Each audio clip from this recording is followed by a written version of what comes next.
তোর থেকে সুন্দর মায়া বিয়া করাইছি। দেখিস 1 বছরের মধ্যে আমার পোলা সন্তানের মুখও দেখবো, বাপ ডাকাও শুনবো।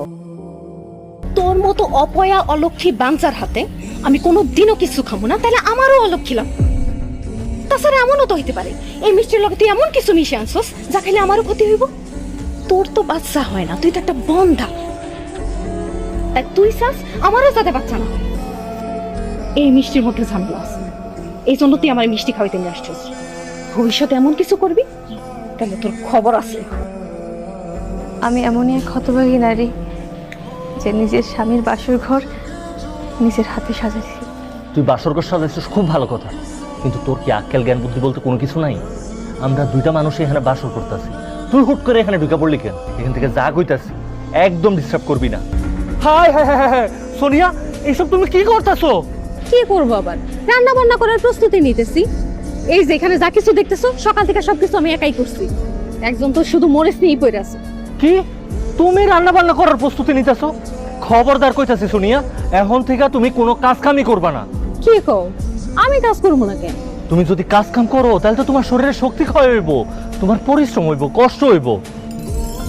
2 দিন পর তুমি আমার সন্তানের মা হইবা, এখন তোমার এত কষ্ট করার দরকার নাই। শোনো বড় বৌমা, এই বাড়িতে রান্না বান্নার থেকে যত রকমের কাজ আছে সব তুমি একলা করবা।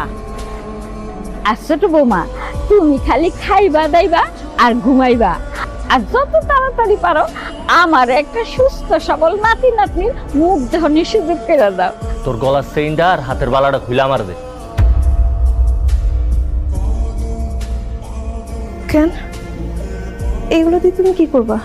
আমি কিছু করুম না, কিন্তু সোনিয়ার তোর গলার চেইনটা আর বালাটা খুব পছন্দ হয়েছে, আর এগুলো নাকি ওর লাগবো। এগুলোর লাগে ওর মনটা খারাপ। এগুলো পাইলে ওর মন ভালো থাকবে, আর ওর মন ভালো থাকলে ও আমার একটা সুস্থ সবল বাচ্চা উপহার দিতে পারবে।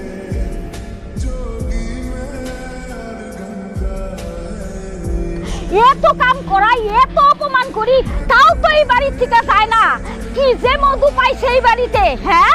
বুঝেন না আম্মা, এই বাড়িতে পড়ে আছে আমার জামাই রক্ত চুষা খাওয়ার জন্য। ডাইনি একটা। মায়েরা সেই দুপুরবেলা মাথা ঘুরে পড়ে গেছে। দুপুরবেলা থেকে মায়েরা অসুস্থ। জামাই, তুমি তারে ভালোবেসে বিয়ে করছিলা, তুমি এত নিষ্ঠুর, এত পাষাণ, তারে তুমি একটাবার ডাক্তারের কাছে নিয়ে যেতে পারলা না? আমার পোলায় ডাক্তারের কাছে নিব মানে? এই আমার পোলার কি টাকায় কামড়ায়? হ্যাঁ, আপনার মেয়ে যেদিন থেকে এই বাড়িতে আইছে সেদিন থেকেই অসুস্থ। আজ এটা কাল সেটা, মাথা ঘুরায় পড়া যায়। আপনার মেয়ের আপনি বাড়িতে নিয়ে যায় ভালো ডাক্তার দেখান। আমরা মেলা করছি, আর পারুম না। আরে দাঁড়াও, কতদিন পর তোমার সাথে দেখা, একটু কথা বলি। কি অবস্থা এখন, কি করো তুমি? আমি বিয়ে করছি, বিয়ে করে সংসার করতেছি। আর কিছু বলবেন? ও, বিয়ে করছো? বাহ, খুব ভালো। তো কোথায়, কাকে বিয়ে করছো? এই যে আমার পাশে যে দাঁড়ায় আছে তুহিন, অনেক বিয়ে করছি। তুহিন ভাই তোমার জামাই? তুহিন ভাই, আপনি কি সত্যি সোনিয়াকে বিয়ে করছেন? হ আপা, আমি সোনিয়ার বিয়ে করছি। কিন্তু আপনার এত সুন্দর, এত ভালো একটা বউ থাকার পর আপনি সোনিয়াকে কেন বিয়ে করছেন? সন্তানের মুখ দেখার লেগা আপা, সন্তানের মুখে বাপ ডাক শোনার লেগা। মানে? আমার আগের বউ ফাতেমা, ও তো একটা বানজা, ও একটা বন্দা, ওর কোনোদিন বাচ্চা কাছে হইব না।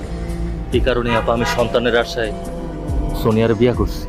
তার মানে আপনি সন্তানের লোভে, আপনার ঘরে একটা স্ত্রী থাকতে আপনি সোনিয়াকে বিয়ে করছেন যাতে আপনার ঘরে সন্তান আসে। কিন্তু তুহিন ভাই, আপনি তো কখনোই সন্তানের মুখ দেখবেন না। কি কইতাছেন আপা আপনি এসব? আমি কেন কোনোদিন সন্তানের মুখ দেখতে পারবো না?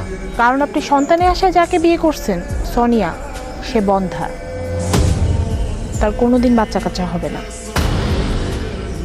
এইসব আপনি কি কইতাছেন আপা?